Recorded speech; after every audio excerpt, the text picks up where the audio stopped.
या शिबिरामध्ये उपस्थित असणारे सर्व धर्मचारीगण, धर्मचारिणी, सर्व बंधू भगिनी, बालमित्रांनो, सर्वांना मैत्रीपूर्ण जय भीम, नमो बुद्धाय. मागच्या 2 दिवसापासून आपण सील, समाधी, प्रज्ञा या अतिशय मूलभूत अशा बुद्धाच्या शिकवणीच्या सील या शिकवणीबद्दल 2 दिवस आपण अभ्यास केलेला आहे, ऐकलेला आहे, ग्रहण केलेला आहे. आणि आज आपण समाधी या भागाकडे वळणार आहोत. अर्थात भगवान बुद्धाची कुठलीही शिकवण ही महत्वाची आणि ती कमी महत्वाची असं कधीच नाही. प्रत्येक गोष्ट महत्वाचीच आहे.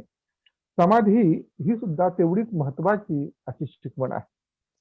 म्हणूनच जसं शिलाचं महत्व आपण पाहिलं तसंच अगदी समाधी सुद्धा वेगवेगळ्या ठिकाणी भगवंतांनी ही शिकवण आलेली आहे. भगवंताची शिकवण ही वेगवेगळ्या ठिकाणी आलेली आहे. पंचधर्मेंद्रियामध्ये श्रद्धा, वीर्य, स्फूर्ती, समाधी आणि प्रज्ञा यामध्ये 4थ्या स्थानावर समाधी आहे. 4थ्या स्थानावर म्हणजे गौण या अर्थानं नाही बरं का, पण तिथं पंचधर्मेंद्रियामध्ये समाधी आहे आपल्याला पाहायला मिळते. 6 पारामित्रामध्ये दान, शील, शांती, वीर्य, समाधी, प्रज्ञा यामध्ये सुद्धा समाधी आपल्याला पाहायला मिळते.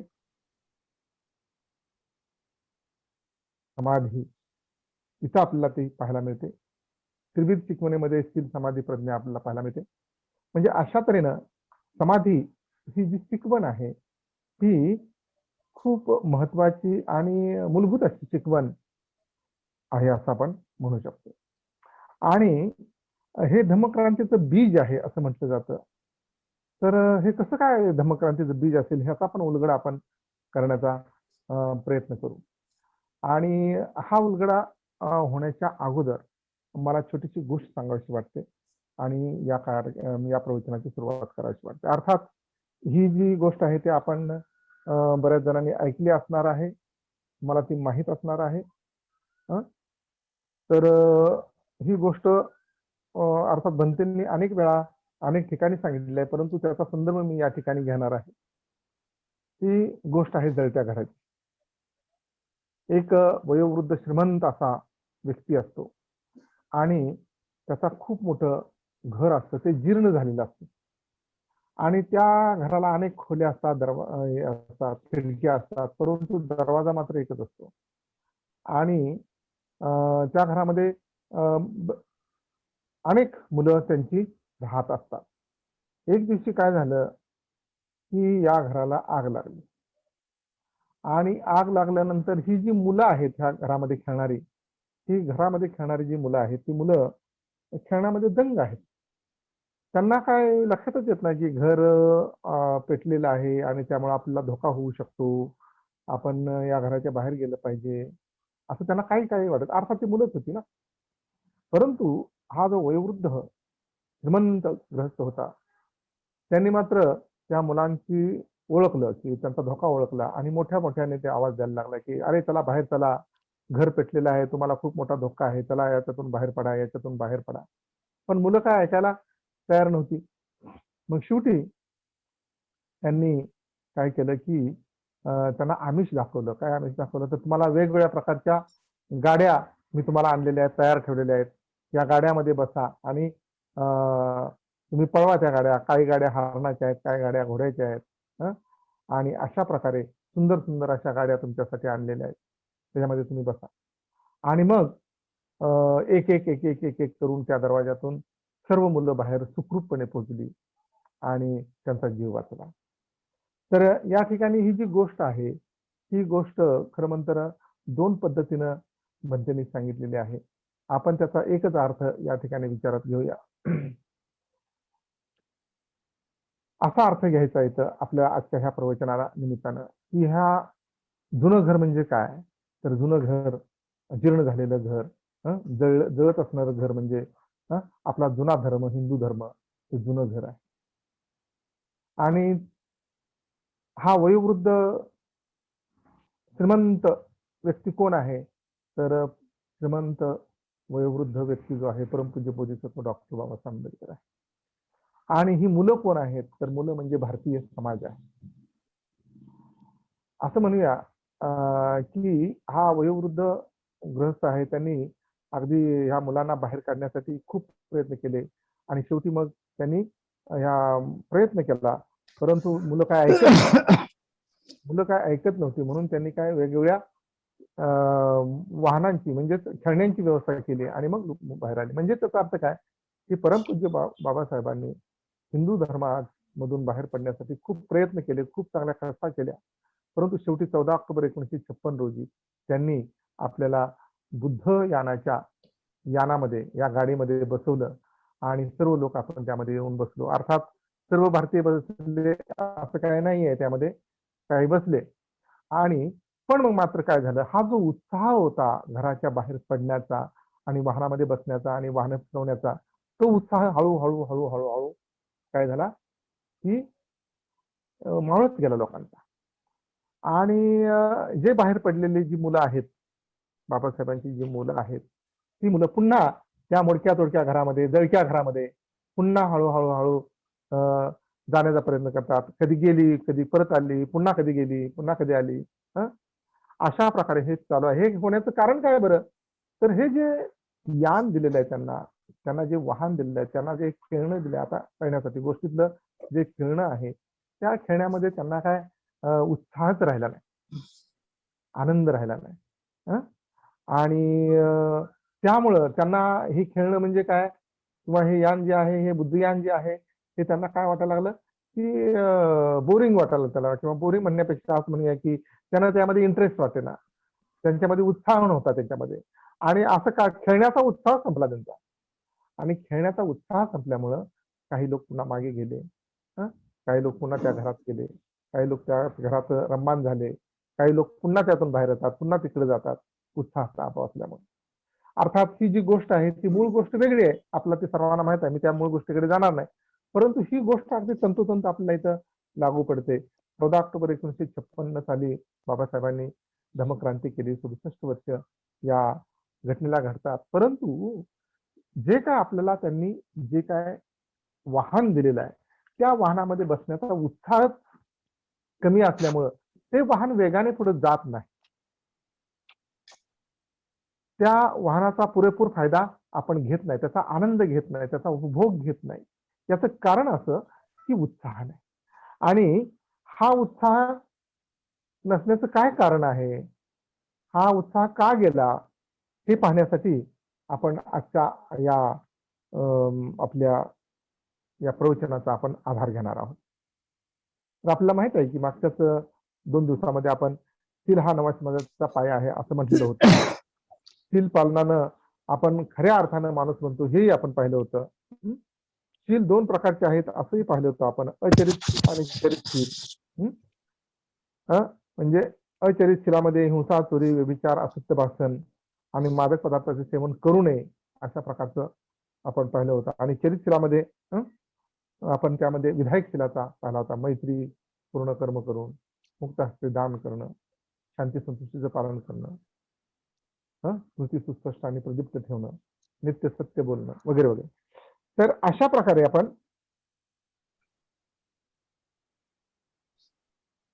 या गोष्टी का करायच्या तेही पाहिलं होतं, की नकारात्मक शील आणि सकारात्मक शील पालन का करायचं तेही आपण पाहण्याचा प्रयत्न केला होता.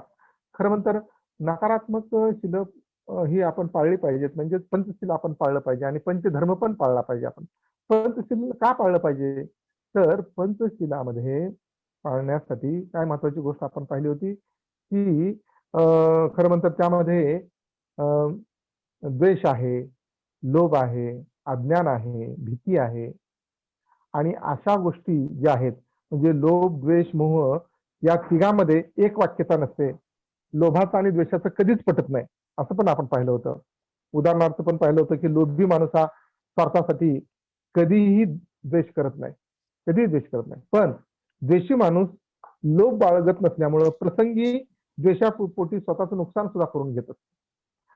आणि त्यामुळे काय होतं बरं, की आपल्या ह्या ज्या शक्ती ज्या आहेत, ज्या आपल्या शक्ती, सकारात्मक शक्ती आहेत, त्याचं एकत्रीकरण होत नाही. आणि म्हणून आपण पंचशिलाचं पालन केलं पाहिजे. आता पंचधर्माचं पालन म्हणजे विधायकशिलाचं पालन काय केलं पाहिजे, तर मागाच्यापेक्षा उलट पद्धतीनं दान भावना आणि मैत्री भावना ह्या अशा गोष्टी आहेत की त्या एकमेकांना पूरक आहेत. लोभ आणि द्वेषासारख्या त्या एकमेकांपासून दूर जाणाऱ्या नाहीत. तर दान भावना त्याच्या उलट, लोभाच्या विरुद्ध दान भावना आणि द्वेषाच्या विरुद्ध मैत्री भावना. लोभ आणि द्वेषाचं कधी पटलं नाही, परंतु दान आणि मैत्री हे नेहमी एकत्रीकरण करत असतात. आणि त्यामुळे काय होत असतं बरं, आपल्या मधल्या विधायक शक्तींचं, आपल्या मधल्या सकारात्मक शक्ती एकत्र येत असतात आणि आपलं बाह्य मन आणि अंतर्मनाचं एकत्रीकरण होण्यासाठी याची मदत होत असते. तर अशा अर्थानं आपण पंचशीलाचा भाग आपण पाहिला होता. आणि आज आपण जे काय आपल्या गोष्टीमध्ये आपण पाहिलं, की उत्साह नसल्यामुळं ह्या गोष्टी आपण करू शकत नाही, पंचशीलाचं पालन करू शकत नाही.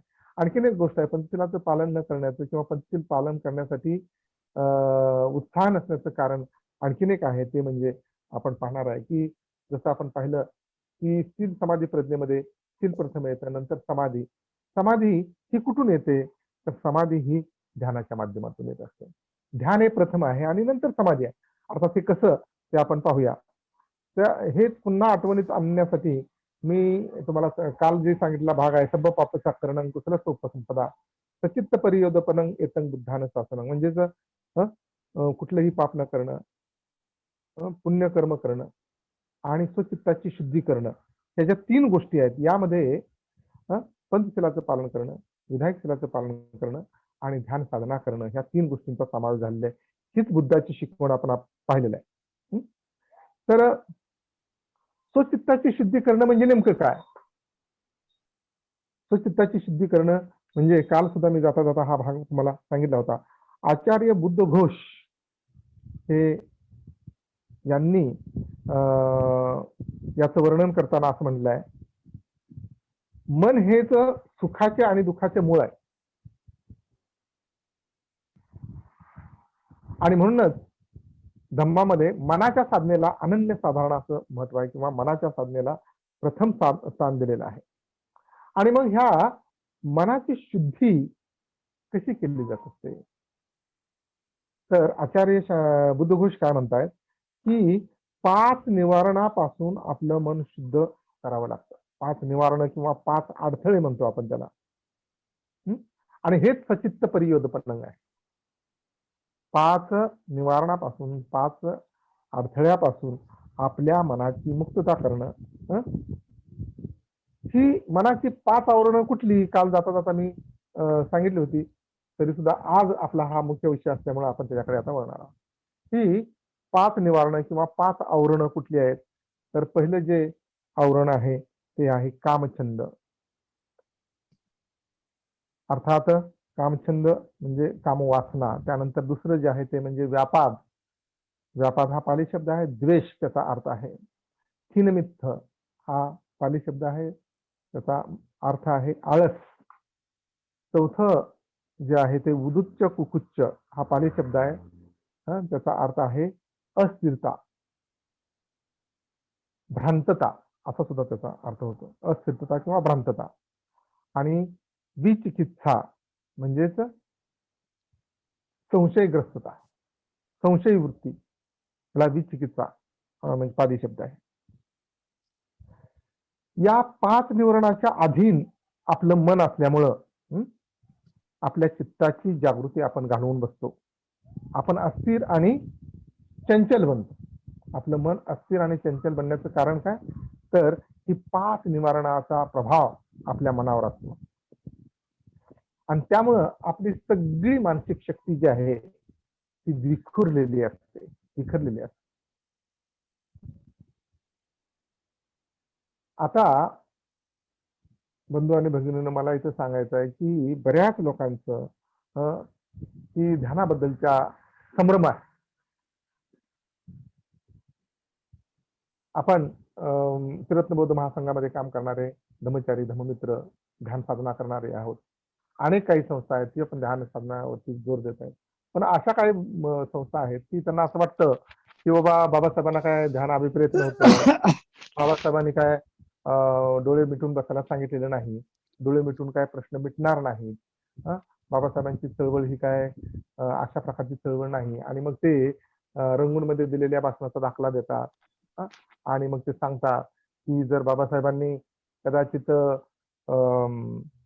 म्हणजे असं स्पष्ट सांगितलंय बाबासाहेबांनी भाषणामध्ये, असं सांगतात की जर का आपण विपश्यनेला आणि ध्यानाला जर जोर दिला तर ती गोष्ट भारतामध्ये बुद्ध धर्माच्या प्रसारासाठी योग्य ठरणार नाही, असं पण ते दाखला देतात. अर्थात तसे शब्द मला नाही ते आठवत, पण साधारणतः मग अर्थ त्याचा असा आहे. तर जरी असं असलं तरी बाबासाहेब हे शब्द खरेच आहेत, ते काय खोटं बोलत नाहीत, ते सांगतात, बरोबर सांगतात, परंतु त्याचा विपर्यास सुद्धा करतात आणि संभ्रम निर्माण करतात. धम्माचरण करणाऱ्या लोकांच्या मध्ये काय होतात, संभ्रम निर्माण करतात, बौद्धांच्या मध्ये संभ्रम निर्माण होतो. बंधू आणि भगिनींनो, बौद्ध धर्मामध्ये अनेक संप्रदाय उदयाला आलेले आहेत. श्रीलंकेमधला श्रीलंका, ब्रह्मदेश, थायलंड, चीन, तिबेट, जपान, शेकडो संप्रदाय आहेत. मग जिथे जिथे धम्म गेला तिथे तिथल्या संस्कृतीत तो रुजला आणि मग तिबेटी लोकांना असं वाटतं की जपानी काय बरोबर नाही, जपानच्या लोकांना वाटतं की ते ब्रह्मदेशातले काय बरोबर नाही, ब्रह्मदेशांना वाटतं की सिलोनचे काय बरोबर नाही. आणि मग अशा प्रकारे जो काय कठीण गोष्ट आज निर्माण झालेली आहे, नेमका कुठला बौद्ध धर्म, कुणाचं खरं कुणाचं खोटं, भारतामध्ये सुद्धा काय कमी शक्यता म्हणजे संभ्रमता नाही असं पाहिलेलं आहे आपण. भारतामध्ये सुद्धा बुद्ध धर्माच्या बाबासाहेबांच्या चळवळीसोबत काम करणारे अनेक लोक आहेत. बाबासाहेबांना प्रमाण मानून धम्म कार्य करणारे अनेक संघटना आहेत, संघ आहेत आणि त्यांच्यामध्ये सुद्धा अशा प्रकारची एकवाक्यता आपल्याला दिसत नाही. मग कुणाला वाटतं की बाबासाहेबांना चालणारे बुद्ध अपेक्षित आहेत, कुणाला वाटतं की बाबासाहेबांना डोळे बंद असलेला बुद्ध नाही पाहिजे होता, बाबासाहेबांना डोळे उघडे असणारा बुद्ध असला पाहिजे, वगैरे वगैरे वगैरे. आता मी काय सगळं सांगत नाही. अनेक राजकीय पक्ष आपापल्या पद्धतीनं बाबासाहेबांना काय अभिप्रेत आहे, काय अभिप्रेत नाही, कुठली गोष्ट अभिप्रेत आहे, कुठली अभिप्रेत नाही, अशा प्रकारे प्रत्येक जण आपापली बाब सांगत असतो. म्हणून आपल्यामध्ये सुद्धा फार मोठी समस्या निर्माण झालेली आहे की नेमकं कुणाचं ऐकायचं बाबा. सर्वसामान्य जी लोक असतात, धम्माचरणामध्ये येणारे, धम्मपालन करण्यासाठी येणारे किंवा धम्म शिकण्यासाठी येणारे, बऱ्याच लोकांचा असा संभ्रम निर्माण होत असतो. आणि हा संभ्रम जो आज निर्माण झालेला आहे तो काय आज किंवा काल निर्माण झालेला नाही, तर तो बुद्ध काळामध्ये सुद्धा निर्माण झालेला. बुद्ध काळामध्ये काय व्हायचं, बुद्ध आपल्या शिष्यांना उपदेश द्यायचे, नंतर ते शिष्य वेगवेगळ्या दिशांना जायचे, मग त्यांचा बराच काळ त्यांचा एकमेकाशी संपर्क व्हायचा नाही, बुद्धांशी पण त्यांचा संपर्क व्हायचा नाही. त्यावेळी काय अशी कम्युनिकेशनची साधनं नव्हती. मग ते निरनिराळ्या ठिकाणी उपदेश द्यायचे, एका ठिकाणाहून दुसऱ्या ठिकाणी जायचे. मग काही भिक्षू सांगायचे बुद्धाची शिकवण ही अशी आहे, तर काही सांगायचे ती तशी आहे, काही सांगायचे की ही अशी नाही, तर ते काही जण सांगायचे ते तशी नाही. त्यामुळं उपासकांचा मोठा गोंधळ व्हायचा त्या काळी सुद्धा. आणि अशाच गोंधळात महाप्रजापती गौतमी सुद्धा पडलेली होती. अर्थात महाप्रजापती गौतमी ही बुद्धांची मावशी आणि सावत्र. आपल्याला माहित आहे की महामायेचा 7व्या दिवशी बुद्ध म्हणजे सिद्धार्थ जन्मल्यानंतर 7व्या दिवशी तिचा मृत्यू झाला आणि त्यानंतर सगळं संगोपन या महाप्रजापती गौतमीनं केलेलं आहे. मग ही गौतमी सुद्धा अशाच भ्रमात पडली की बाबा कुणाचं ऐकायचं. आता जशी सर्वसामान्य पहिल्यांदा धम्माचरण करणारी लोकांना असा संभ्रम पडतो. काही लोक असे सांगतात, काही लोक तर सांगतात, काही लोक म्हणतात बाबासाहेबांचं हे खरं आहे, काही लोक सांगतात बाबासाहेबांचे खरं, म्हणजे नेमकं कोणाचं खरं, असा आता जसे संभ्रमात लोक आहेत, अगदी तसंच बुद्ध काळामध्ये सुद्धा ही तुमची महाप्रजापती गौतमी ही सुद्धा संभ्रमात पडलेली होती. त्यावेळी तिला वाटलं की नाही, आपण प्रत्यक्ष बुद्धांनाच भेटावं आणि नेमकं काय ते विचारावं. मग ज्यावेळी ती बुद्धांना भेटते आणि ती सांगते की भगवंत, भिक्षू आम्हाला धम्म म्हणजे हा आहे, काय भिक्षू सांगतात नाही नाही तो धम्म म्हणजे तसा नाही, तो असा आहे, असं सांगतात. मग तुमची नेमकी शिकवण कुठल्या याबद्दल आमच्यामध्ये फार मोठी संभ्रम आहे, कृपया तुम्ही सांगाल का, आमचा हा संभ्रम तुम्ही घालवाल का. आणि विनंती केल्याप्रमाणे मग भगवंत या महाप्रजापती गौतमीला सांगतात, हे गौतमी, कोणत्याही शिकवणीबद्दल तू म्हणजे माझ्या म्हणजे बुद्धांच्या शिकवणीबद्दल तू आपली अशी खात्री करून घेतली पाहिजेस की ही शिकवण विकाराकडे नेणारी आहे, निर्विकाराकडे नाही. नेणारी आहे, विमुक्तीकडे नाही, असमाधानाकडे नेणारी आहे, संतुष्टीकडे नाही. आळसाकडे नेणारी आहे, उत्साहाकडे नाही. पापात रम्मान करणारी आहे, पुण्यात नव्हे. तर अशी शिकवण तथागताचा संदेश नाही, असं तू निश्चित समज. आणि मग पुढं आणखी भगवंत गौतमीला सांगतात, या उलट तू अशी खात्री करून घेतली पाहिजेस की ही शिकवण अनासक्तीकडे नेणारी आहे, विमुक्तीकडे नेणारी आहे, संतुष्टीकडे नेणारी आहे, वीर्याकडे नेणारी आहे आणि पुण्याचरणात रममाण करणारी आहे. अशी शिकवण तथागताचा धम्म आहे, हे निश्चित समज. आता असं समजल्यानंतर त्या गौतमीचा संभ्रम दूर झाला. अगदी तसंच आज सुद्धा आपण ज्या संभ्रमात आहोत किंवा सर्वसामान्य उपासक किंवा धम्माचरण करणारे किंवा बाबासाहेबांचे अनुयायी ज्या संभ्रमात आहेत त्यांना सुद्धा आपण हीच कसोटी वापरायची, बुद्धांनी सांगितलेलीच कसोटी वापरायची, दुसरी कसोटी वापरायची नाही. जी कुठली शिकवण आहे ती मला अनासक्तीकडे नेते का, मला विमुक्तीकडे नेते का, मला संतुष्टीकडे नेते का, मला उत्साहाकडे म्हणजेच वीर्याकडे नेते का, मला पुण्याचरणात रम्मान करणारी आहे का, हे असेल तर हीच बाबासाहेबांची शिकवण समजेल. अशी शिकवणच तथागताचा धम्म आहे, हीच शिकवण आम्हाला बाबासाहेबांनी दिलेली आहे. असं म्हणजे कुणाच्या सर्टिफिकेटची गरज नाही की ते हे असं आहे तसं आहे. आपल्या आपल्या स्वतःचं डोकं आपण वापरायचं. आणि जसं की गौतमीला भगवंताने सांगितले की तुला जर असं वाटत असेल तर हा माझा धम्म आहे, तुला जर असं वाटत नसेल तर हा माझा धम्म नाही, अगदी स्पष्टपणे सांगितलं होतं क्रायटेरिया.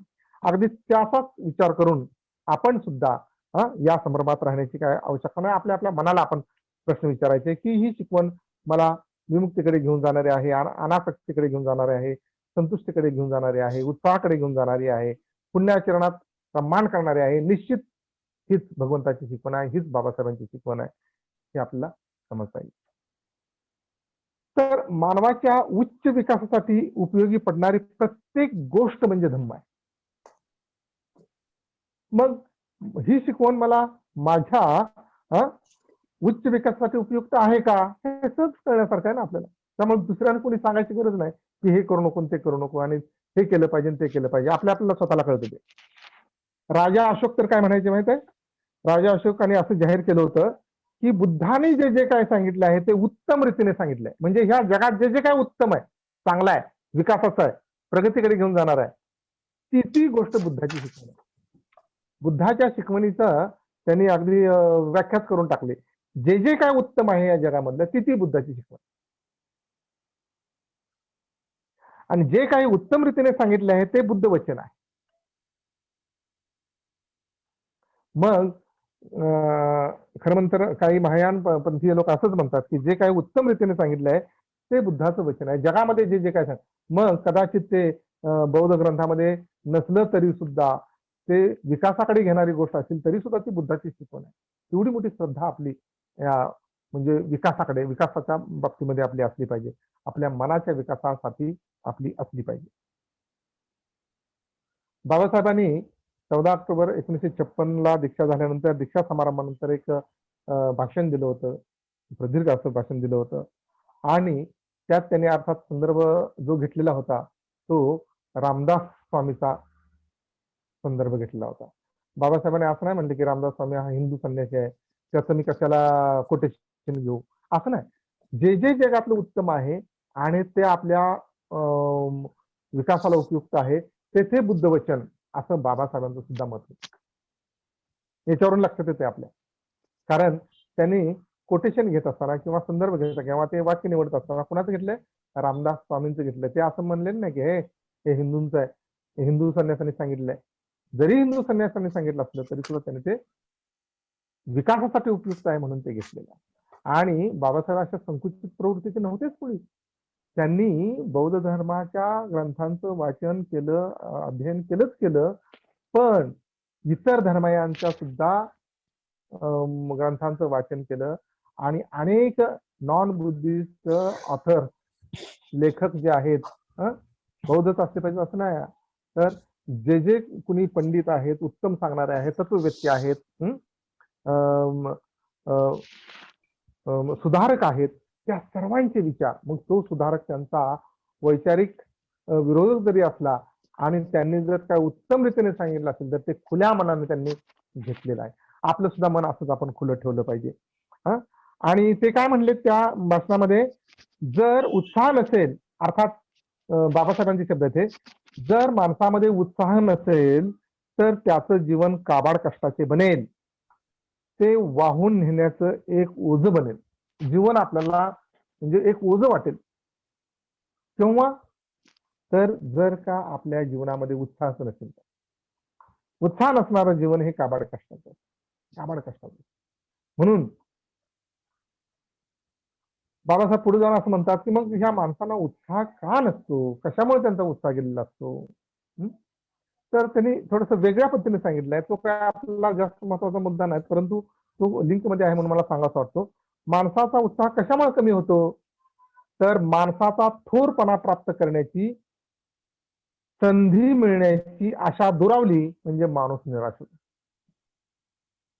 माणसाचा थोरपणा प्राप्त करण्याची संधी दुरावली म्हणजे माणूस काय होतो, निराश होतो, असं बाबासाहेब म्हटलेलं आहे. आणि मग असा हा जो उत्साह आहे की जो जीवनामध्ये अतिशय महत्वाचा भाग आहे, तो उत्साह मिळवायचा कसा, तो कुठून आणायचा, आणि तो मिळाला तर तो टिकवायचा कसा. कारण उत्साह मिळतो परंतु तो टिकवता पण आला पाहिजे. जर उत्साह मिळेल तुम्हाला तासा 1.5 तासासाठी, 2 तासाच्या प्रवचनाच्या माध्यमातून, 1 तासाच्या प्रवचनातून, तो टिकवला पाहिजे ना. तर उत्साह मिळवला पाहिजे आणि टिकवला पण पाहिजे. तर उत्साहाला पाली भाषेमध्ये समानार्थी शब्द जो आहे तो म्हणजे प्रीती, त्यालाच आपण प्रीती असं म्हणतो. अरे किती तुमचा हे म्यूट करा, म्हणजे आवाज येतो थोडासा. तर उत्साहाला समानार्थी जे शब्द आहे तो म्हणजे प्रीती, संस्कृत मध्ये त्याला प्रीती असं म्हटलेलं आहे. आणि हा प्रीती किंवा उत्साहाचा अनुभव ध्यानाच्या किंवा समाधीच्या अवस्थेत घेता येतो आपल्याला. प्रीती, आता प्रीती हा शब्द वापरणार आहे मी, प्रीती हा शब्द वापरणार आहे. प्रीती आणि प्रीती याचा अर्थ काय आहे, उत्साह आहे. उत्साह हा शब्द वापरेन किंवा प्रीती किंवा प्रीती हा शब्द वापरेन, तुम्ही समानार्थी शब्द असं लक्षात घ्यायचं आहे. तर अशा प्रकारे प्रीतीचा अनुभव आपल्याला ध्यानाच्या किंवा समाधीच्या अवस्थेतून घेता येतो. परंतु मुळात ही ध्यानाच्या अवस्था जी आहे, ही ध्यानाची अवस्था आपल्याला प्राप्त, ध्यान केव्हा करता येतं, ध्यानाच्या खरं म्हणतर रूप ध्यानाच्या 4 अवस्था आहेत. रूप ध्यानाच्या 4 अवस्था आहेत. आणि ह्या रूप ध्यानाच्या 4 अवस्थेपैकी दुसऱ्या ध्यानाच्या मध्ये आपल्याला प्रीती किंवा उत्साहाचा अनुभव घेता येतो. मात्र त्याला मी अगोदरच सांगितल्याप्रमाणे की आपण ध्यानामध्ये एंट्री कधी करतो, आपण आता 10 मिनिटे जस्ट सिटिंग करतो, आनापानसती करतो, मेत्ता भावना करतो, याला आपण ध्यानच म्हणतो.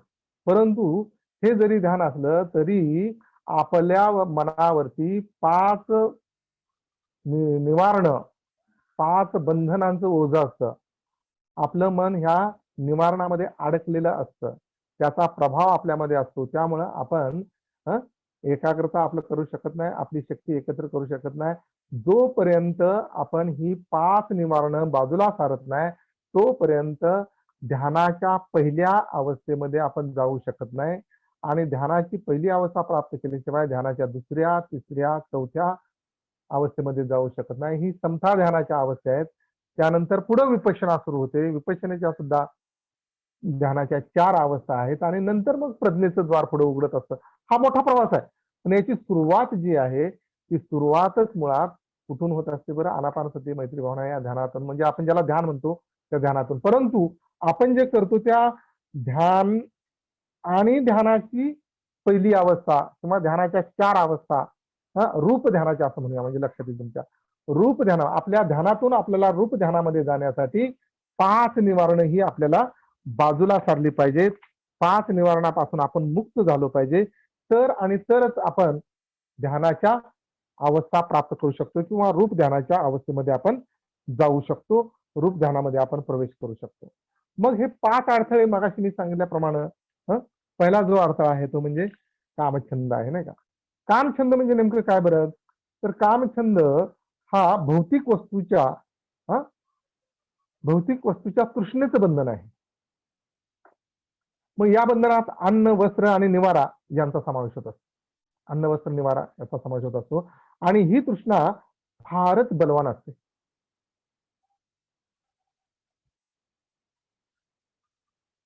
आपल्याला जेवढं आवश्यक असतं तेवढ्यावरती आपण समाधान न मानता त्यापेक्षा अधिक प्रमाणात आपल्याला भौतिक गोष्टीचा हव्यास असतो. उदाहरणार्थ, अगोदर वाटतं की स्वतःचं घर असावं भाड्याच्या घरात आल्यानंतर. मग ते मिळतं आपल्याला. स्वतःचं घर मिळतं. स्वतःचं घर असल्यानंतर वाटतं की अरे नाही, मोठं आपल्याला 2 BHK पाहिजे. मग 2 BHKची पूर्तता झाल्यानंतर असं वाटतं की नाही, आपल्याला स्वतंत्र बंगला पाहिजे. आणि बंगला पण मिळाला नाही, आपल्याला फार्म हाऊस पाहिजे. अशा प्रकारे आपल्याला आवश्यकतेपेक्षा जास्त वाटत असतं. एक उदाहरण सांगितलं मी. हा कामछंद आहे. आणि कामछंद ध्यानाच्या वेळी कामछंदाचा पगडा आपल्या मनामध्ये असतो. आणि कामछंद हे आपल्या 6 इंद्रियामार्फत आपल्यावरती कार्य करत असतात. म्हणजे 5 इंद्रिय, डोळे, कान, नाक, त्वचा, जिव्हा आणि मन हे 6वं इंद्रिय जे आहे, या सर्व इंद्रियाच्या मार्फत कामछंद आपल्या मनामध्ये येत असतो आणि आपल्या एकाग्रतेला तो अडथळा करत असतो किंवा आपल्या ध्यानामध्ये तो एकाग्रता होण्यासाठी आणि एकाग्रता प्राप्त करण्यासाठी आपल्याला तो नेहमीच अडथळा असतो तो आपल्याला. त्यानंतर दुसरा जो निवारण आहे, दुसरा जो अडथळा आहे आपल्या ध्यानामधला तो म्हणजे व्यापाद. व्यापाद हा पाली शब्द आहे, त्याला आपण मराठीमध्ये द्वेषाचं बंधन म्हणतो. द्वेष. आपल्या मनामध्ये बघा नेहमीच कधी कधी कडवा विरोध असतो, आक्रमकता असते, एखाद्या गोष्टीबद्दल नावड असते, एखाद्या व्यक्तीबद्दल नावड असते, संताप असतो. ह्या सगळ्याचा समावेश कशामध्ये होतो? व्यापादामध्ये होतो. आणि मग एखाद्या आता कडवटपणा आपल्या मनामध्ये असतो एखाद्याबद्दलचा, विनाकारण, म्हणजे विनाकारण म्हणण्यापेक्षा काही ना काही कारण घडलेलं असतं आणि ते तसंच ठेवलेलं असतो आपण. तो कडवटपणाचा विरोध असतो, आक्रमकता असते कधी कधी. आणि ह्या सगळ्या गोष्टी ध्यानामध्ये आपल्याला एकाग्रता होण्यापासून आपल्याला रोखत असतात. हे दुसरं बंधन आहे. तिसरं बंधन आहे ते म्हणजे पालीमध्ये त्याला उदुच्च कुकुच्च असं म्हटलेलं आहे आपण. आणि त्याचा अर्थ असा होतो चिंता आणि अस्वस्थतेचे बंधन. चिंता आणि अस्वस्थता. बरेचसे लोक, अधिकांश लोक असं म्हणूया आपण, काळजी आणि चिंतेमध्ये असतात, अस्वस्थ असतात, घाईनं गडबडीनं सतत व्यस्त असतात. त्यांचं चित्त जे आहे ते अस्वस्थतेनं आणि घाई गडबडीनं भरलेलं असतं. त्यामुळं कधी कधी काही क्षणापुरते सुद्धा ते शांत बसू शकत नाही. काही क्षणासाठी सुद्धा ते शांत बसू शकत. डोळे बंद करा म्हणलं की डोळे बंद करताना लगेच खाडकेना उघडतील त्यांचे आपोआप. तर एवढी म्हणजे त्यांच्यामध्ये चिंता आणि अस्थिरता असते. चिंता आणि अस्वस्थता असते. आणि ही चिंता आणि अस्वस्थता सगळ्यांच म्हणजे असते. आणि ज्यावेळी आपण ध्यान करायला लागतो त्यावेळी चिंता आणि अस्वस्थता हे जे बंधन आहे, तिसरं बंधन आपल्यावरती कार्य करत असतं आणि आपल्याला ते एकाग्रतेपासून दूर सारत असतं. चौथे जे बंधन आहे ते म्हणजे थीनमित्थ. हे पाली शब्द आहे थीनमित्त आणि त्याचा मराठी अर्थ आहे आळसाचे बंधन. आळसालाच आपण कधी जडत्व म्हणतो किंवा शिथिलता म्हणतो किंवा अवरुद्ध अशी अवस्था आहे आपली, शुष्क आणि ताठर. शुष्क आणि ताठरपणाची ही अवस्था आहे. कशाचा प्रयत्न करायची इच्छा नसते. कशाला प्रयत्न करायचा, उगाच कशाला त्या फंदात पडायचं, हाय बरं आहे आपलं. जसं चालतंय तसं चालू द्या, आणखीन कशाला काय करायचं, उगीच कशाला ह्या गोष्टी करायच्या, असं बऱ्याच वेळा वाटतं. आणि ही जी मानसिकता आहे, ही मानसिकता याला तीनमित्थ म्हणजे आळसाचं बंधन असं म्हटलेलं आहे. आणि 5वं जे बंधन आहे आपल्या मनावरचं ते म्हणजे विचिकित्सा. पाली शब्द आहे आणि त्याचा मराठी अर्थ कुशंका आणि अनिश्चिततेचे बंधन आहे, अनिश्चितता. कसं होतं की आपण निरनिराळ्या गोष्टींचा विचार करतो, परंतु निरनिराळ्या गोष्टींचा विचार करून त्यातून योग्य तो निष्कर्ष काढण्याची आणि निश्चित निर्णय घेण्याची क्षमता आपल्यामध्ये नसते. बऱ्याच वेळा आपण निश्चित निर्णय घेत नाही, ठाम निर्णय घेत नाही, योग्य निर्णय घेत नाही आणि हे योग्य निर्णय घेण्याची असमर्थता आपल्यापाशी असते. कधी कधी असमर्थता असते आणि कधी कधी नाखुशी पण असते. समर्थता जरी असली ना तर निर्णय घेण्याची नाखुशी पण असते. यालाच विचिकित्सा असं म्हटलेलं आहे. तर अशी ही जी 5 जी निवारण आहेत, ही 5 जी बंधन आहेत, ही आपल्या मनावरती सतत पगडा असल्यामुळं आपल्या चित्ताची एकाग्रता आपल्याला नसते. आता हे जे 5 बंधनं आहेत ना, परंपरेमध्ये खरंच बुद्धाने ज्या काही आपल्या शिकवणी दिल्या वेगवेगळ्या, त्याच्यामध्ये त्यांनी अनेक रूपकं वापरलेले आहेत. तसंच या 5 बंधनासाठी सुद्धा पाण्याचं रूपक त्यांनी अतिशय चांगलं वापरलेलं आहे. पाणी हे कसं असतं बरं, शुद्ध असतं नाही का, पारदर्शक असतं, चमकदार असतं, परंतु ते अनेक प्रकारानं दूषित होऊ शकतं.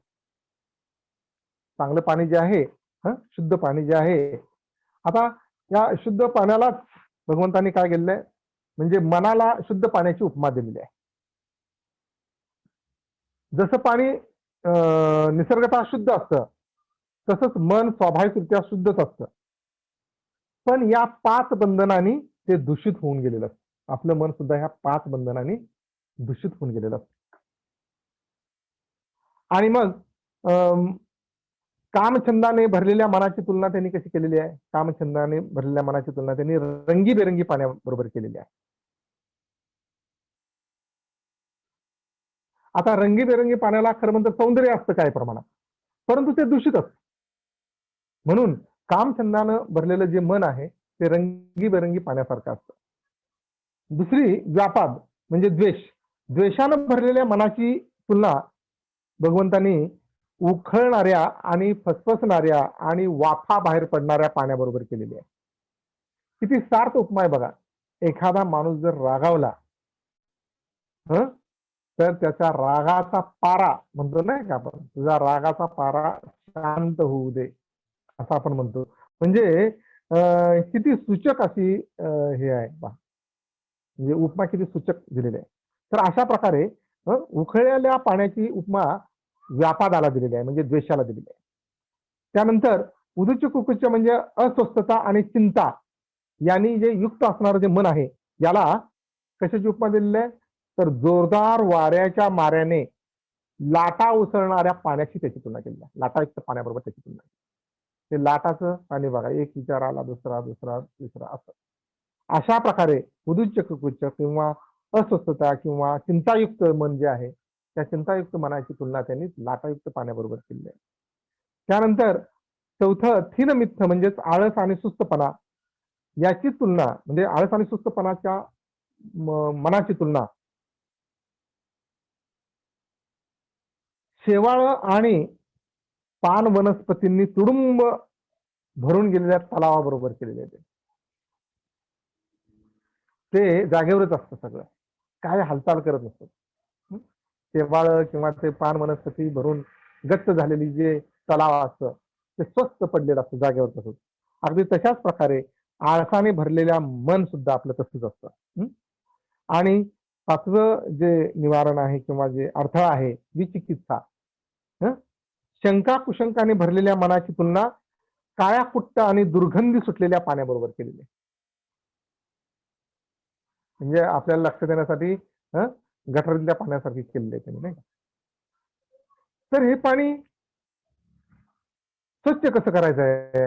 आता स्वच्छ करायचं आहे पाणी, नाही का. हे वेगवेगळ्या ह्यानी पाणी जे अशुद्ध झालेलं आहे ते पाणी शुद्ध करायचं आहे, स्वच्छ करायचं आहे. आणि हे शुद्ध कसं करायचं मग? या 5 बंधनातून मुक्त कसं व्हायचं?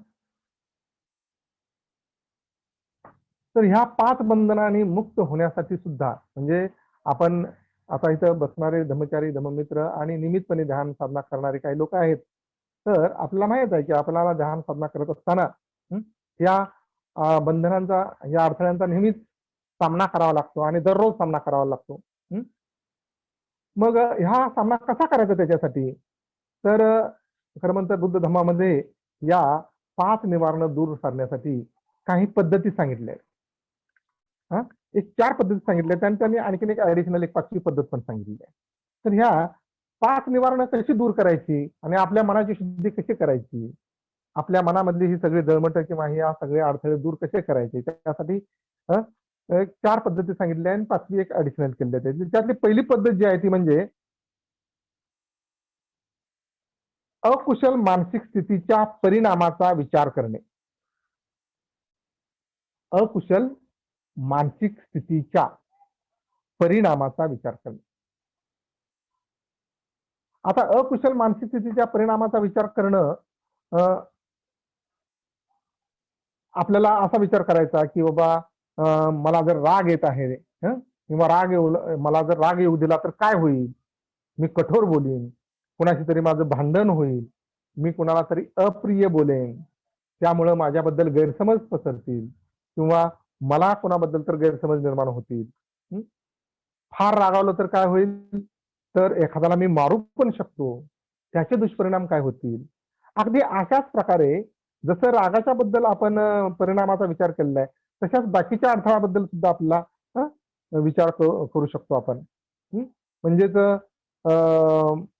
रागावर आपण तात्काळ जर नियंत्रण नाही ठेवलं, तर काय घडू शकतं याचा पण आपण विचार करू शकतो. आणि म्हणूनच अकुशल मानसिक स्थितीमध्ये आपण काय करू शकतो, काय घडू शकतं, याचा विचार जर केला, तर कदाचित हे अडथळा आपला दूर होऊ शकतो.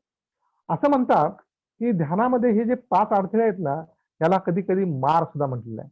आणि केवळ आपण ध्यान करत असताना माझ्या मनामध्ये बाबा आता कामछंद आलेला आहे. कामछंद जर ओळखला तर मी अडथळा फक्त ओळखला, तरी सुद्धा तो दूर पळून जातो. हा आपला तुमचा माझा ध्यान सराव करत असतानाचा अनुभव आहे. म्हणून आपण काय करायचं, की कामछंदाचा जर आपल्याला त्रास होत असेल ध्यान साधना करत असताना, तर आपण काय केलं पाहिजे, की बाबा मी जवळ-जवळ इथे 40-50 मिनिटं मी ध्यान करतो, 1 तास ध्यान करतो दररोज. माझ्या जीवनातला अतिशय मौल्यवान असा वेळ आहे हा आणि या वेळाचा मला सदुपयोग झाला पाहिजे. जर का मी हा वेळ कामछंदामध्ये माझा जर 40 मिनिटं घालवली, तर काय उपयोग आहे त्याचा माझ्यासाठी? असा जरी विचार केला तरी कामछंद आल्यानंतर तो पळून जाऊ शकतो. तर अशा प्रकारे आपल्याला अकुशल मानसिक स्थितीच्या परिणामाचा विचार करायचा. परिणाम काय होणार आहे हो? तर तो अडथळा पळून जाऊ. हे फक्त कामछंद म्हणजे रागावरतीच मी सांगितलं असल्याला काय भागणार? तर बाकीच्या सगळ्याच 5च्या 5 अडथळ्यासाठी तुम्ही याचा वापर करू शकतो.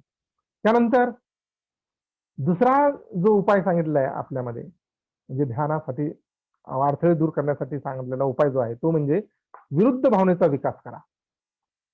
विरुद्ध भावना. प्रत्येक अकुशल भावनेला किंवा मनोअवस्थेला विरुद्ध आणि विधायक अशी कुशल मनोअवस्था सुद्धा आहे. जसं की द्वेषाला काय आहे बरं? मैत्री भावना आहे. जर मनात आपल्या द्वेष असेल तर मैत्री आपल्याकडे कधी येणार नाही. परंतु जर मैत्री असेल तर द्वेष कधीच राहणार नाही आपल्या मनामध्ये. म्हणून आपल्या मनामध्ये जर मैत्रीचा म्हणजे द्वेष घालवण्यासाठी जर मैत्रीचा विकास केला आपण, हं, विरुद्ध भावाचा जर विचार केला, तर मग मात्र आपल्याला हा द्वेषाचा अडथळा आपल्यामध्ये निघून जाईल. म्हणून दुसरा उपाय काय सांगितला आहे इथं? दुसरा उपाय सांगितलाय विरुद्ध भावनेचा विकास करा. तिसरा पण उपाय सांगितलाय, आपल्या मनामध्ये निर्माण होणाऱ्या अकुशल मानसिक स्थितीची कुठलीही दखल घ्यायची नाही. दखल न घेणे. दखल न घेता तशीच विरून जाऊ देणे. तशीच विरून जाऊ देणे. तिची दखलच घ्यायची नाही. मनामध्ये वाईट विचार आलाय ना, आलाय. दखलच घ्यायची नाही. तो जाईल काही वेळा. जणू काय आपलं मन हे काय बरं? आकाश आहे. आपलं मन हे आकाश आहे. आणि ह्या आकाशामध्ये काय होतंय? अनेक ढग येत आहेत, अनेक ढग जात आहेत. हं? एक ढग आला, तो निघून गेलेला आहे. अगदी तसंच हं, त्याची काय दखल घेत नाही आपण नाही का? ढग आला, आलेला आहे ढग, ठीक आहे, जाईल निघून. अगदी तसंच जर का आपल्या मनामध्ये अकुशल विचार मनामध्ये आला, तर अगदी धास्तावून जायचं नाही, आकंतांडव करायचं नाही किंवा मनाला काहीतरी लावून घ्यायचं नाही. "अरे, अरे, मी ध्यान करतोय, माझ्या मनामध्ये एवढा वाईट विचार कसा आलाय बाबा?" आलाय ना, येऊ द्या. त्याच्या अजिबात दखल घेऊ नका. त्याला एक साक्षी भाव ठेवून साक्षीदारासारखं त्याच्याकडे फक्त पहा, तो थोड्या वेळाने निघून पण जाईल. जसा आकाशामधला ढग निघून जातो तसंच आपल्या मनामधला अकुशल विचार निघून जाईल. तर अशा प्रकारे हा तिसरा उपाय म्हणजे आपल्या मनामध्ये अकुशल येणाऱ्या मनाची दखल न घेता, अकुशलाची दखल न घेता तर तसाच विरून जाऊ देणं हा एक तिसरा उपाय चांगला सांगितलेला आहे. त्यानंतर चौथा एक उपाय सांगितला ते म्हणजे दमन करणे. सप्रेस त्याला म्हणलं, इंग्रजीमध्ये सप्रेस हा शब्द वापरला. सक्तीनं अकुशल विचार दमन करणं. आता दमन करणं आणि दडपणं याच्यामध्ये फरक आहे बरं का. दडपून टाकणं म्हणजे रिप्रेस आणि दमन करणं म्हणजे सप्रेस आहे. तर सक्तीनं अकुशल विचार म्हणजे दमन करायचं त्याचं, म्हणजे सारखा सगळे उपाय झाले, अगोदरचे 3 उपाय करून झाले, परंतु तो काय आपल्या हलतच नाही, तो अकुशल विचार आपल्या मनामधून हलत नाही. तर अगदी आपण पूर्ण शक्ती लावून संपूर्ण शक्तीनिशी आपली शक्ती पणाला लावून जाणीवपूर्वक त्याचं दमन करण्याचा प्रयत्न करणं. परंतु दमन करणं म्हणजे दडपून टाकणं. दडपून टाकण्यामध्ये वेगळं आहे आणि दमन हे वेगळं आहे. दमन करायचं त्याचं. आणि हे चारही गोष्टी, हे चारही चारही उपाय ज्यावेळी खुटतात, कधी-कधी चारही उपाय करून सुद्धा आपल्यामधला अडथळा जर जात नसेल, तर शेवटचा एक मार्ग सुचवलेला आहे. तो म्हणजे सरळ बुद्धाला शरण जाणं, साष्टांग दंडवत घालायचा आणि म्हणायचं, की "भगवंता, आता माझ्याकडचे सगळे उपाय संपलेले आहेत. मी तुम्हाला शरण येतोय." असं म्हणा. हं. आणि हे असं कधी घडत असतं बऱ्याच वेळा आपल्याला. हं. म्हणजे हराळीचं गवत आपल्याला माहित आहे. आता हराळीला तुम्ही काय म्हणता मला माहित नाही. पण त्या गवतावर पाय पडल्यानंतर काय होतं बरं? पाऊल उचलल्याबरोबर ते भुईसपाट, पाऊल टाकल्याबरोबर भुईसपाट होतं. परंतु उचलल्याबरोबर ते पुन्हा आहे तसं जागेवर येतं. अगदी तसंच आहे. हं. आपण ध्यानाला बसल्यानंतर हे अडथळे आपल्याला गेल्यासारखे वाटतात. परंतु आपला प्रयत्न थांबला रे थांबला, की लगेचच ते आहे तसं जागेवर येतात. आणि मग अशा प्रकारे आपले सगळे प्रयत्न संपल्यानंतर अपयशासह बुद्धाला शरणगमन करा. आणि ही सर्वात शेवटची गोष्ट आपल्याला म्हणजे आपल्या मनामध्ये जे अडथळे आहेत, ते अडथळे दूर करण्यासाठी सांगितले. आणि बंधू आणि भगिनींनो, ज्यावेळी आपण हे 5 निवारणाच्या बाहेर पडतो आपलं मन, त्यावेळी मग मात्र आपण रूप ध्यानामध्ये प्रवेश करू. म्हणजे ध्यान किती दूर आहे बघा. आपण तोपर्यंत काय करतोय बरं, एकाग्रच करतोय म्हणा. आपण डेली डे टू डे जे ध्यान करतो आहेत, काही ज्यामध्ये पारंगत झालेले किंवा नियमित करणारे किंवा ज्यांना खूप चांगली साधना जमलेली आहे, ते लगेचच ध्यानाच्या अवस्थेमध्ये जाऊ शकतात. परंतु काही लोकांना खूप प्रयत्न करावा लागतो. अगदी डीप अशा शिबिरामध्ये असताना ते ध्यानाचा अनुभव घेऊ शकतात. म्हणजे रूप ध्यानाचा अनुभव घेऊ शकतात. अरूप ध्यानाचा सुद्धा अनुभव घेऊ शकतील. सांगता येत नाही आपल्याला. कुणी घेतला असेल, नसेल.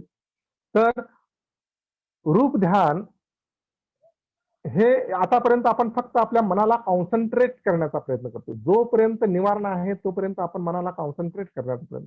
ज्यावेळी मन पूर्ण निवारणापासून दूर झालेलं आहे, मन एकाग्र झालेलं आहे, त्यावेळी आपण ध्यानाच्या, रूप ध्यानाच्या पहिल्या अवस्थेमध्ये प्रवेश करतो. मग पहिली अवस्था, दुसरी अवस्था, तिसरी अवस्था आणि चौथ्या अवस्थेमध्ये आपण प्रवेश करत असतो.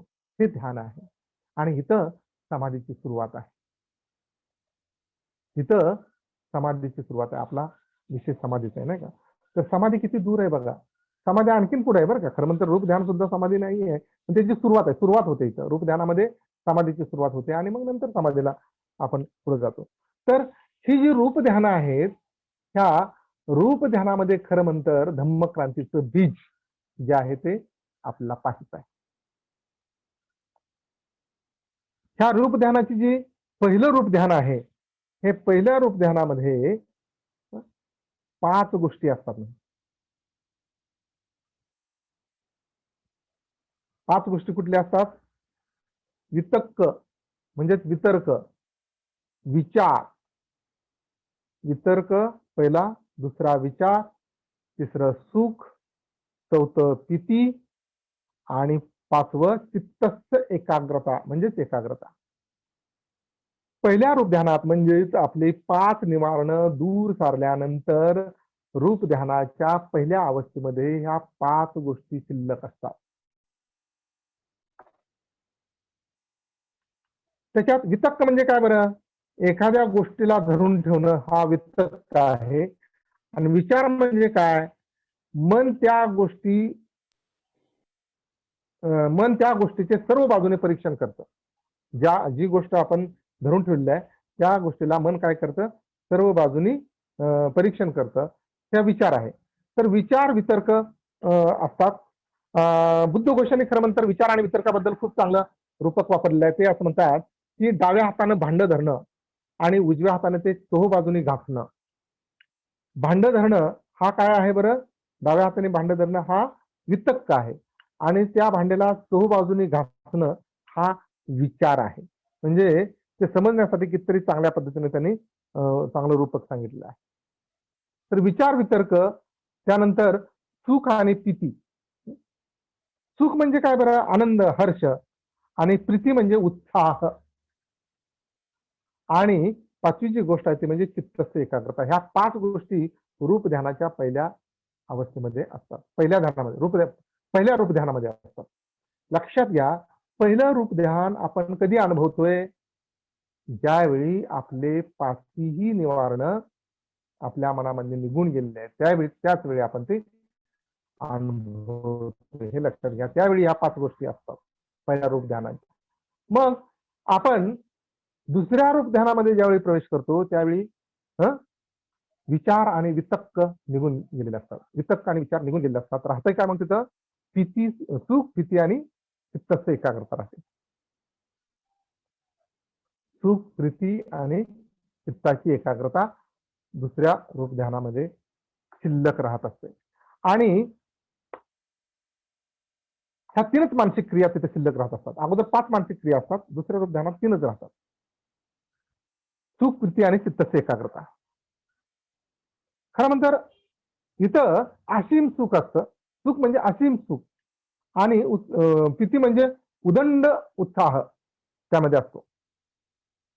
आणि इथं काय घडत असतं बघा दुसऱ्या रूप ध्यानाच्या मध्ये, की आपलं अचेतन मन आणि चेतन मन यांच्या ज्या शक्ती आहेत ना, या अचेतन मनातल्या शक्ती चेतन मनामध्ये झिरपायला सुरुवात होते. पाझरायला सुरुवात होत असते. आणि त्यामुळे प्रचंड असा उत्साहाचा अनुभव आपल्याला तिथे मिळतो. म्हणून याला बनतेने त्याला शब्द वापरला इंग्रजीमधला इन्स्पिरेशन हा शब्द वापरला त्यांनी.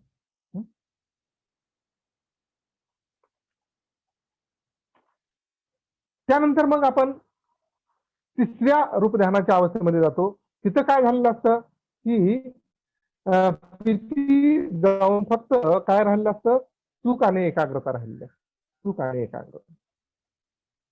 आणि सुख आणि एकाग्रता याला संपूर्ण आपलं संपूर्ण शरीर जे आहे, संपूर्ण शरीर हे उच्च जागृतीमध्ये मिक्स झालेलं आहे. आणि चौथं रूप ध्यानामध्ये फक्त एकाग्रता शिल्लक राहिलेली असते. त्याला रेडिएशन म्हटलेलं आहे. आणि तिसऱ्या रूप ध्यानाला परमिटेशन असं म्हटलेलं आहे, म्हणते इंग्रजी शब्द वापरलेला.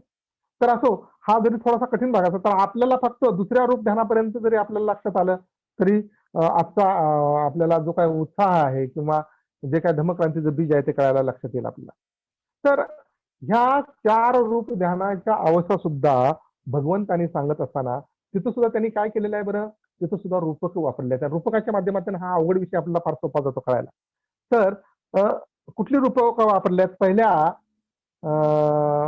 ध्यानासाठी म्हणजेच रूप ध्यानाच्या पहिल्या अवस्थेसाठी किंवा पहिल्या रूप ध्यानासाठी जे रूपक वापरलेलं आहे ते म्हणजे साबण, चूर्ण आणि पाणी. साबण, चूर्ण आणि पाणी हे एकमेकात अगदी सॅच्युरेट होईपर्यंत संतृप्त द्रावण असं म्हणतो. कुणी विज्ञानाचा शब्द हा आहे.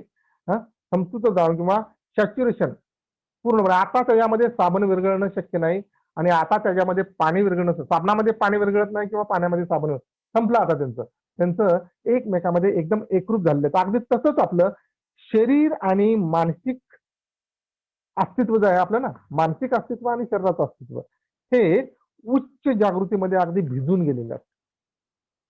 ही रूप ध्यानाची पहिली अवस्था आहे. आपलं शरीर आणि आपल्या मानसिक शारीरिक शक्ती आणि मानसिक शक्ती ह्या सगळ्या काय बरं उच्च जागृतीमध्ये अगदी चिंब भिजलेले असतात. याचं रूपक वापरलं हे कळायला सोपं आहे आपल्याला.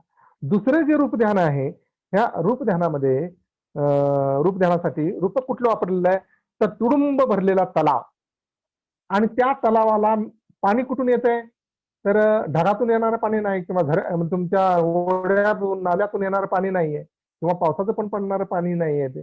तर ते पाणी काय आहे तर त्या तलावाच्या तळाला असणाऱ्या जिवंत झऱ्यामधून ते पाणी येत आहे आणि सतत येत आहे आणि त्यामुळे ते तुडुंब भरलेलं तलाव आहे.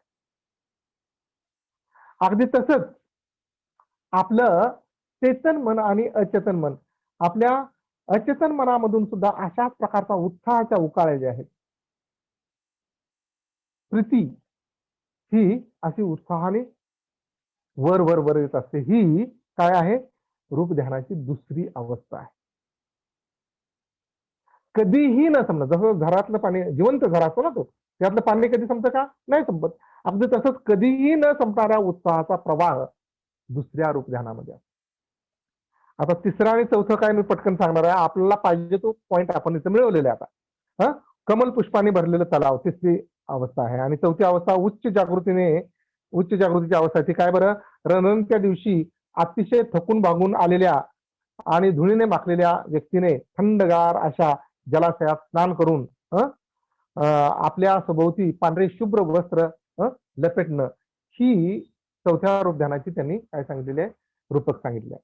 तर बाकीच्या दोन सोडून द्या पहिल्याचं पण सोडून द्या पण दुसऱ्या रूप ध्यानामध्ये काय झालेलं आहे की जिवंत झऱ्यापासून जसं ते तलाव पूर्णपणे भरलेलं आहे तसंच माझ्यामध्ये असणारी जी उत्साह जो आहे तो उत्साह असा माझ्यापासून कसा येतोय की उखळतोय आणि तो उत्साहाने मी पूर्णपणे भरून गेलेला आहे. ही उत्साह ही प्रीती आहे आणि हा उत्साहच मुळात आपल्याला आवश्यक असतो. त्यासाठी ह्या उत्साहामुळेच आपण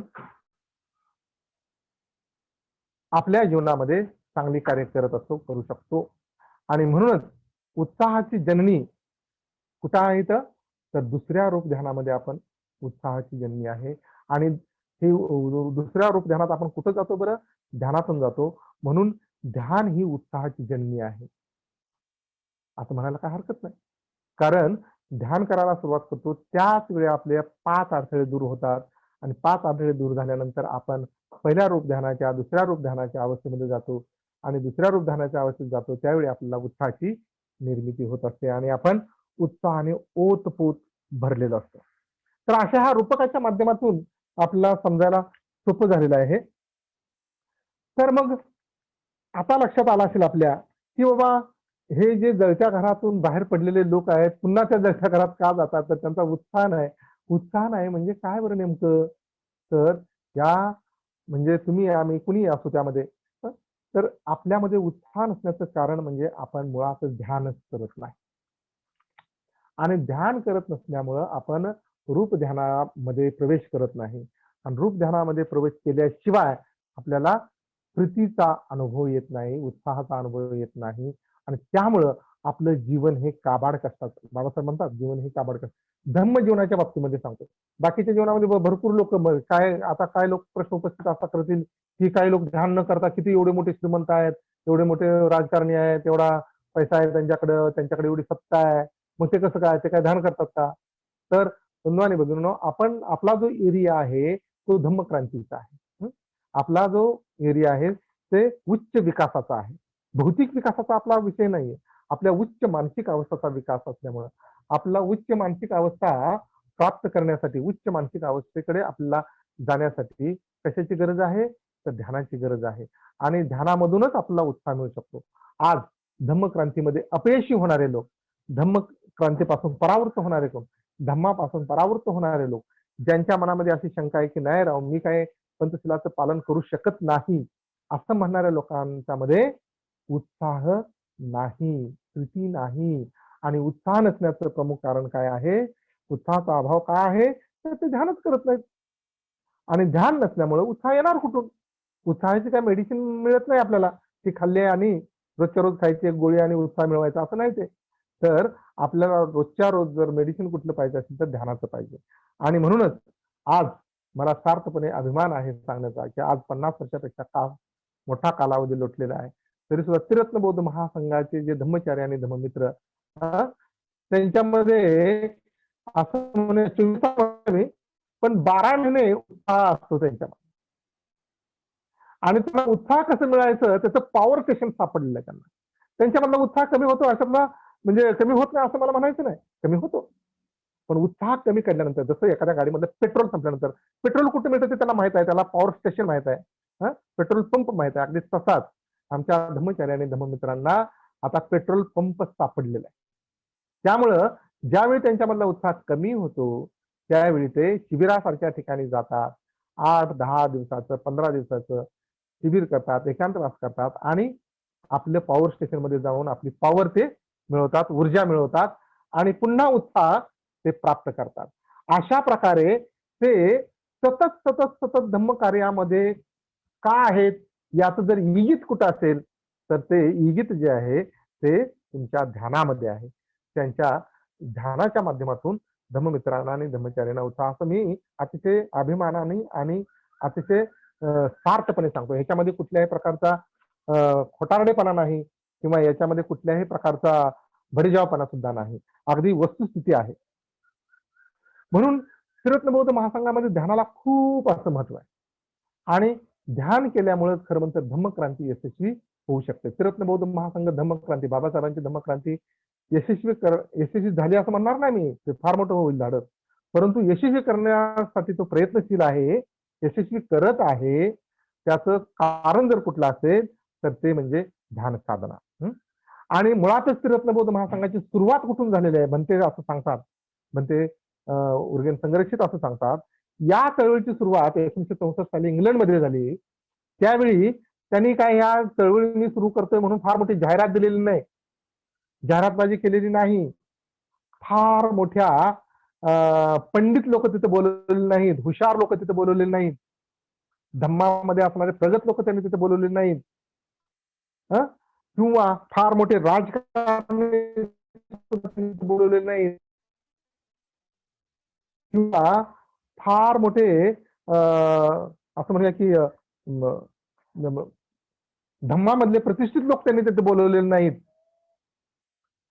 तर त्यांनी काय केलं 10-12 सामान्य लोकांना बोलून त्यांनी ध्यान वर्गाची सुरुवात केली आणि ध्यान वर्गाची सुरुवात 1964 पासून सुरू केल्यानंतर त्यामध्ये त्यांनी त्रिरत्न बौद्ध महासंघाची स्थापना केली आणि आज मितीस आपण पाहतो संपूर्ण जगामध्ये त्रिरत्न बौद्ध महासंघ आपलं धम्म कार्य करतोय. भारतामध्ये बाबासाहेबांच्या धम्मक्रांतीचं कार्य करतोय हा संघ.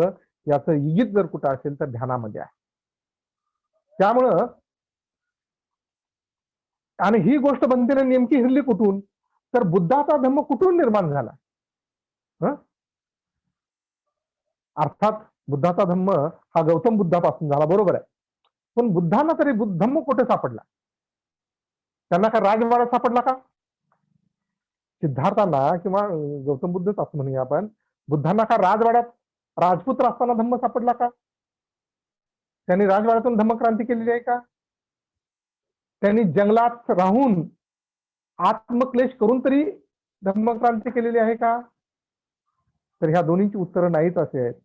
तर त्यांनी काय केलेलं आहे बुद्धगयेच्या बोधिवृक्षाखाली त्यांनी काय केलेलं आहे ध्यान साधना केलेली आहे.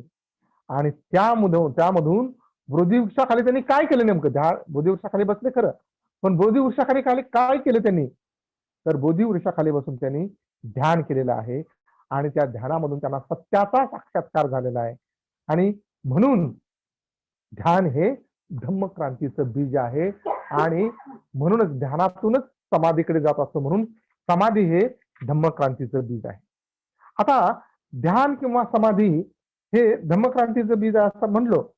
पण म्हणून मग मला असं म्हणायचं आहे की ध्यान न करणाऱ्या व्यक्तीकडून धम्मक्रांती घडू शकेल काय हा माझा सवाल आहे.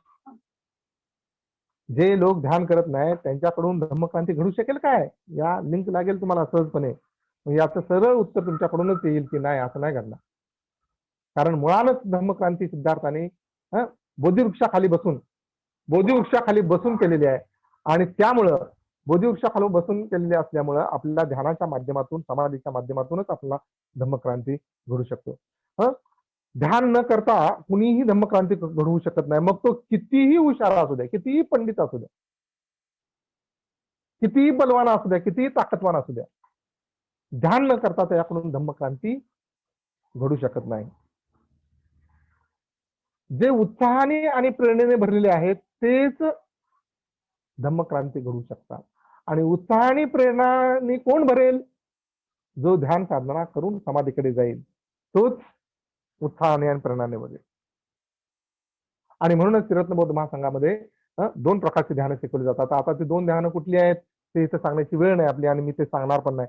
पण आनापानसती आणि मेत्ता भावना या 2 ध्यानापासूनच आपण धम्मसहाय्यक असताना आनापानसती आणि मेत्ता भावना हे ध्यान करत असतो. त्यानंतर धम्ममित्र झाल्यानंतर आपल्याला आनापानसती मेत्ता भावना ध्यान करावं लागतं. आणखी मग पुढची ध्यानं जी आहेत ते नंतर आपला क्रमाक्रमाने शिकवली जात असतात. तर मुळात आता जाता जाता शेवटचा मुद्दा सांगून मी थांबवणार आहे. ध्यान आणि समाधी याच्यामध्ये फरक आहे. आता ध्यान आणि समाधी मी प्रत्येक वेळी बरोबर म्हणजे असा शब्द वापरलाय. ध्यानातून धम्मक्रांती होते, समाधीतून धम्मक्रांतीचं बीज आहे असं म्हटलेलं आहे मी. परंतु यामध्ये थोडंसं अंतर आहे. कुठलं अंतर आहे? जरी अंतर असलं तरी समाधीकडे जाण्यासाठी दरवाजा कुठला आहे तर ध्यानाचा दरवाजा. ध्यानाचा दरवाजा उघडल्याशिवाय समाधीमध्ये प्रवेशच नाही तुम्हाला. ध्यान आपणास एकदा किंवा काही क्षणभर अनुभवास येणारी एक अवस्था आहे. आपण 40 मिनिटाचं ध्यान करतो ना, त्यावेळी कुठेतरी एक क्षणभर किंवा 2 क्षण किंवा 1-2 मिनिटं आपल्याला ध्यानाचा अनुभव येतो. ध्यानाचा अनुभव येतो. हे ध्यान आहे. आपला ध्यान करत असताना कधी आपला अशा प्रकारचा अनुभव येतो तर कधी येत नाही.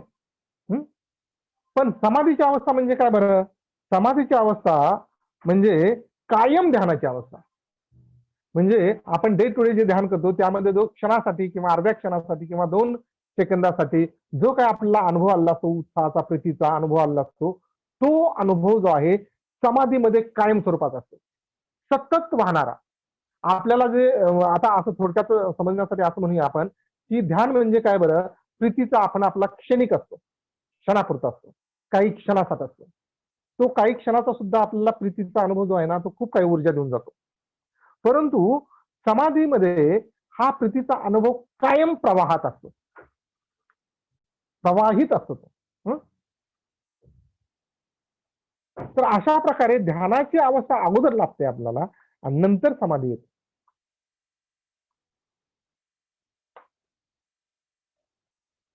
म्हणून आपण समाधीला असं पण म्हणू शकतो, समाधी म्हणजे ध्यानाची सतत राहणारी अवस्था आहे. ध्यानाची अवस्था, सतत ध्यानाची राहणार, सतत ध्यानात राहणारी अवस्था म्हणजे समाधी.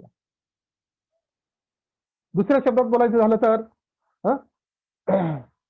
विधायक मनोअवस्थेचा सतत राहणारा प्रवाह.